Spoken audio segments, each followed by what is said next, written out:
une belle histoire parce que c'est une aventure personnelle, hein, c'est ton aventure à toi. Oui, bien sûr. Et comme on dit, chaque personne a écrit sa légende. Et je suis content que les Ivoiriens, et moi-même, je découvre votre légende parce que je crois qu'on a discuté au téléphone, mais on en a parlé, voilà. Mais je suis content de découvrir votre légende et pour moi, c'est une belle histoire. Ça mérite qu'on revienne peut-être un autre jour. Mais ce qui m'intéresse aujourd'hui, ce qui est très important pour moi, c'est à partir de la création de DC Immobilier. Je voudrais qu'on parle de DC Immobilier. Alors, du coup, quand on a créé des unités de production, on a créé une société de construction de bâtiments qui est une société tout corps d'État. Ensuite, donc on sait produire nos unités, nos entrants. Ensuite, on sait construire, puisque dans notre société de construction, on a des maçons, des électriciens, des plombiers qu'on forme en interne. Et nous avions ouvert une bourse dans les écoles professionnelles. On récupérait les 10 premiers de chaque filière et on doublait leur bourse à l'école et on les récupérait pendant les vacances et on les formait en interne pour que ceux-là, quand ils sortent de l'école, ils soient tout de suite exploitables. Alors, on va le prendre parce que c'est très intéressant.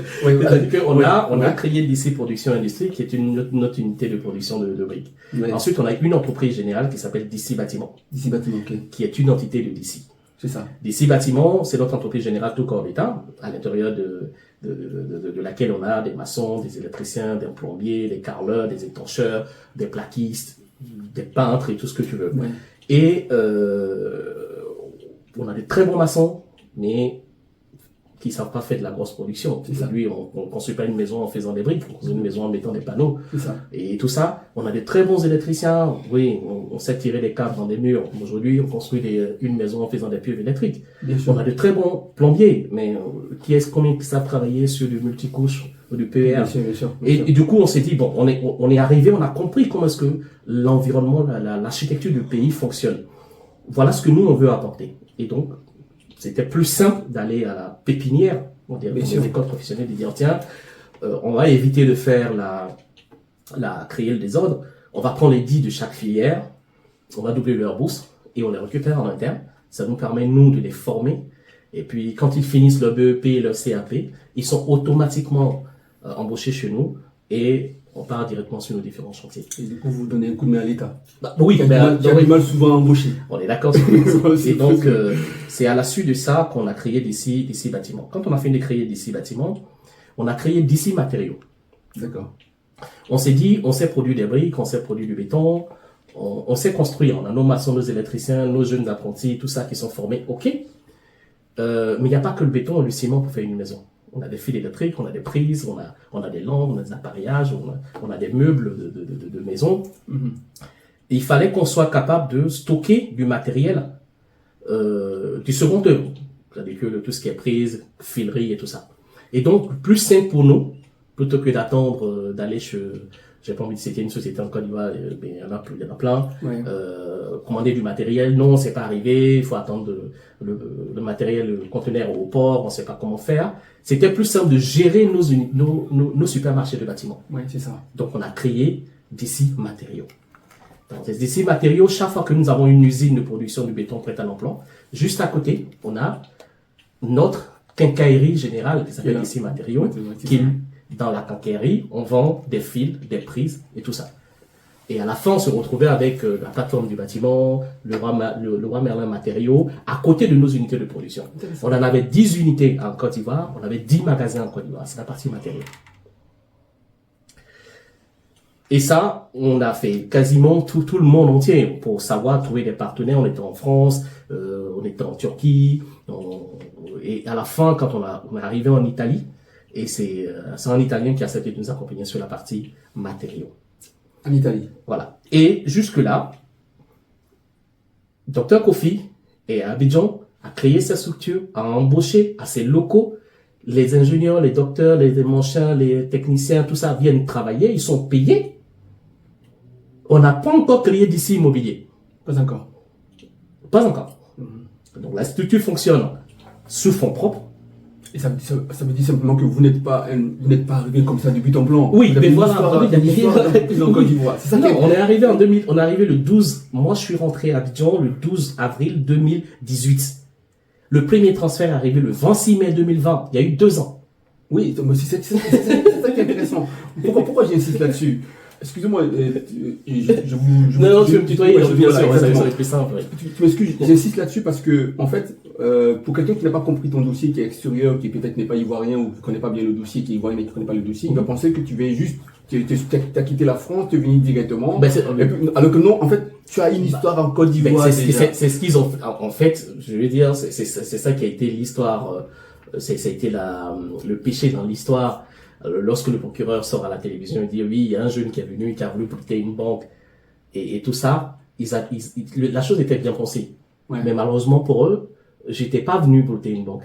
Ouais, j'étais arrivé en Côte d'Ivoire. Ouais. J'avais pris mon argent, j'avais créé des structures, j'avais embauché des gens, je payais des salaires en Côte d'Ivoire. Et ça, jusque-là, et là, t'avais pas tout ça en fonds propres. En fonds clairement. Ouais. Donc, un brouteur qui prend ses propres argent pour aller acheter des usines, venir embaucher des gens, je pense qu'il n'y en a pas beaucoup. Ouais. Donc, je connais même pas d'ailleurs. C'était tellement vicieux de venir dire des choses pareilles. Mais habituellement, ça marchait comme ça. Et donc, ils se sont dit, on va le faire. Vous savez, l'habitude, c'est une seconde nature. Ils finissent par se prendre le tapis dans le pied et c'était ce cas-là. Alors, avant de continuer, avant de revenir sur ça, je voudrais employer un mot brouteur. Moi, personnellement, je ne sais pas ce que c'est. Donc, du coup, peut-être qu'il y a beaucoup d'Ivoiriens ou beaucoup de personnes qui ne savent pas ce que c'est. Ça veut dire. Alors, en fait, c'est un nouveau phénomène qui a surgi en Côte d'Ivoire dans toutes ces dernières années, où les jeunes se lèvent et ils font ce qu'on appelle, ils vont sur les réseaux sociaux, ils se font passer pour des femmes et ils estorquent de l'argent. C'est de l'arnaque, en fait. De l'arnaque. Exactement. Voilà. Et en fait, il y a une version, une forme plus évoluée de cette chose-là. Ils étaient capables de faire quoi? Ils étaient capables de venir inventer des faux documents bancaires et puis rentrer dans leur pays, aller se faire payer. Donc en fait, c'est tout cet environnement-là qui est rentré dans la mentalité des Ivoiriens. Donc en fait, c'est quelque chose qui marche déjà. Donc, en venant sortir ce mot-là, pour eux, les Ivoiriens allaient comprendre exactement ce qui suit. Oui, c'est ça. Ils créaient un narratif, en fait. Oui, voilà. Le narratif était bien pensé. Sauf que les faits sont têtus. On est d'accord. Voilà, donc du coup, voilà. Donc, on a créé d'ici bâtiments. Ensuite, d'ici matériaux. Et finalement, on s'est dit, on sait produire des briques. On sait construire, puisqu'on a nos unités. On a nos matériaux nous-mêmes pour construire. Qu'est-ce qu'il nous reste à faire? Eh bien, il faut qu'on fasse une opération immobilière. Une opération immobilière. Donc, on crée DC Immobilier. DC Immobilier, c'est la dernière entité que nous avions créée parmi les 5 entités en Côte d'Ivoire. On crée DC Immobilier. Et on avait la possibilité de faire quoi? On avait la possibilité de partir dans les récupérer plusieurs opérations immobilières qui n'ont pas forcément marché. Et on s'est dit non, on ne fait pas ça. Ouais. Donc, on s'assoit dans nos locaux et on se dit, on va faire des opérations immobilières en partant de zéro, en suivant tout le processus. Ouais. Vous savez, les faits scientifiques, souvent, c'est compliqué. Vous avez été ingénieur. C'est très compliqué. Mais moi, je tenais à préciser quelque chose avant qu'on continue, parce que d'ici Immobilier, dans le document que j'ai, parce que ce qui est très intéressant avec toi, c'est que tout est écrit. Oui. Et c'est pour ça que j'ai dit les faits sont têtus. Oui. D'ici Immobilier, moi, dans le document que j'ai épluché, on a le numéro de téléphone. C'est immatriculé au registre de commerce sous le numéro RC. Donc, je dirais pas le numéro, mais RC, c'est sur mes yeux. C'est représenté par vous-même, monsieur Kofi Amon Julien. Et puis, vous avez le capital qui est marqué. Ça, c'est le dossier que moi j'ai. C'est une entreprise légale. Ah oui, une entreprise dûment constituée. On a des statuts, on a créé la société au niveau du greffe, différents greffes d'Abengo. Pourquoi Abengo d'ailleurs? Voilà, pourquoi Abengo? Vous savez, moi je pensais que vous avez des liens avec la ville d'Abengo, je pense. Oui, mais voilà, j'y suis né, on va dire. Ah, ok. J'y suis né, mais c'était pas la seule raison. Vous savez, vous payez ce qu'on appelle la cotisation foncière d'une société.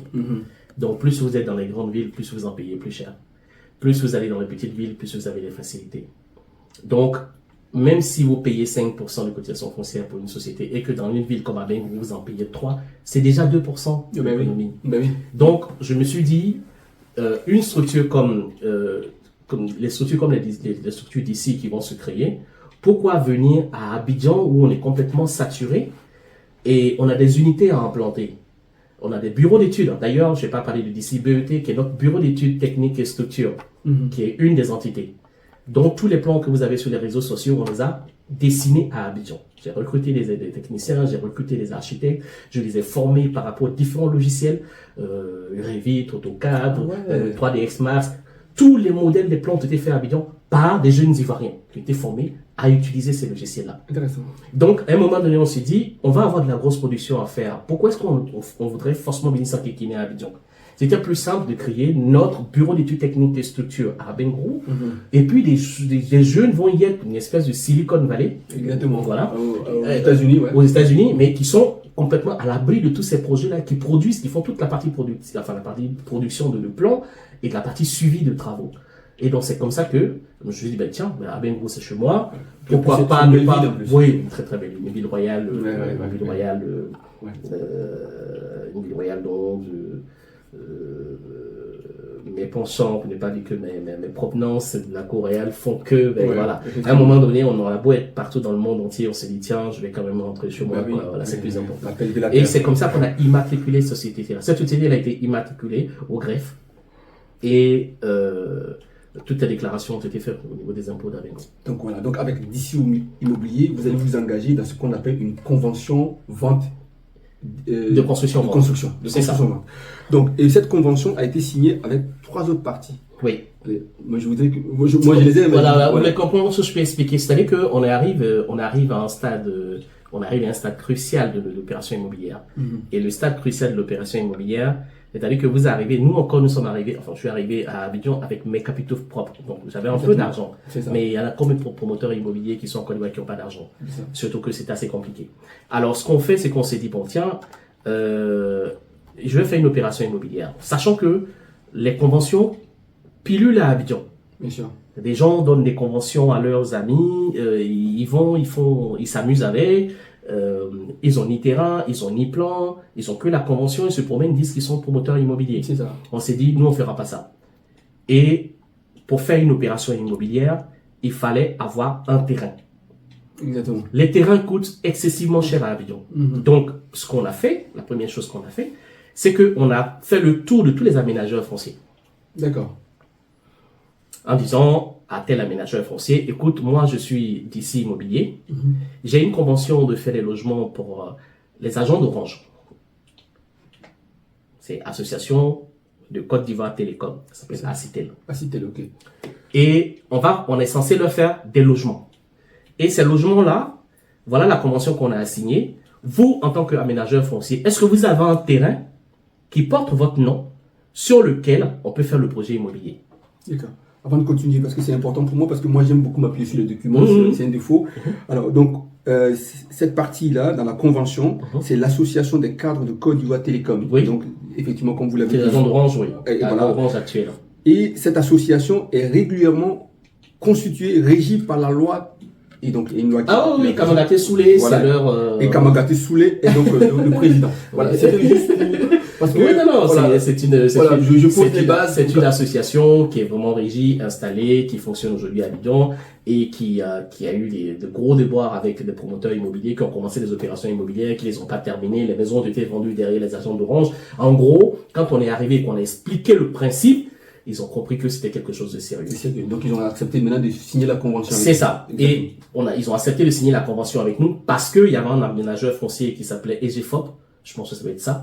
EGFOP, immobilier. Voilà. EGFOP qui mettait son terrain à disposition. D'accord. Donc ils mettent leur terrain à disposition. Dès l'instant où on arrive, ça veut dire que quand vous arrivez à présenter votre projet immobilier, vous avez le propriétaire du terrain qui dit, moi je suis dans le projet. C'est ça. Et ça c'est... C'est EGFOP. J'apporte mon terrain. Je suis avec DC Immobilier pour qu'il fasse ses plans sur mon terrain. Exactement. Du coup, qu'est-ce qu'il vous reste à faire? Et le terrain, on va aller doucement, le terrain c'est 15 hectares. Oui. À Angré, Cocody-Angré. Cocody-Angré. Oui, c'est ça. Donc, vous avez payé le terrain à combien déjà? Le mètre carré, juste le prix. On était à peu près à 30 000 francs, 30 000 francs le mètre carré. À peu près 50 €. Oui, c'est ça. À peu près 30 000 francs le mètre carré. Et donc, du coup, on signe cette convention-là. Et comme EGFOP fait partie elle est partie intégrante, on va dire, du processus. Elle est partie intégrante parce que elle apporte son terrain et ça rassure Bien sûr. Ça rassure la Citel. Oui, pour dire, écoute, on a un terrain, on a un promoteur qui nous a... D'ailleurs, on a fait les plans. Les plans ont été envoyés chez eux, ils les ont validés. C'est pour ça que l'opération immobilière, les maisons sont orange. Mais oui. C'était le but en fait. Ouais, c'est ça. Voilà. Les maisons étaient orange parce que on a fait des allers-retours sur les différents types de couleurs, les empreintes qu'on devait utiliser pour nos opérations immobilières. Et ça, c'était quelque chose qui avait été complètement bien pensé. Et ce travail-là, ça s'est pas fait comme ça du jour au lendemain. C'est 8 mois d'aller-retour. Ben oui, parce que je vois dans la convention et j'ai défini le boulot que vous avez. C'est 8 mois d'aller-retour. Voilà, donc c'est énorme comme boulot que vous avez. C'est ça. C'est 8 mois d'aller-retour. Donc à la fin, on a sorti une belle convention et à la fin. C'était signé, j'ai le document, il y a le cachet signature de EGEFOP, cachet signature de Acitel et cachet signature de l'huissier immobilier. Donc c'est une convention en bonne et due forme. Ah ben oui, bien sûr. Il n'y a pas de doute là-dessus. Non, on est d'accord. Donc l'idée de brouteur qu'on avait voulu vous prêter, ça ne tient pas des goûts. Non, ça ne veut pas tenir. C'est pour ça que j'ai dit vous avez Sissema qui est le président des GFOP, il vit encore. Donc voilà, vous avez Souleymane Kamagaté qui est celui de Acitel, il vit encore. Donc en gros, pour que je puisse aller inventer une opération immobilière de cette nature, il fallait le faire. Il fallait le faire.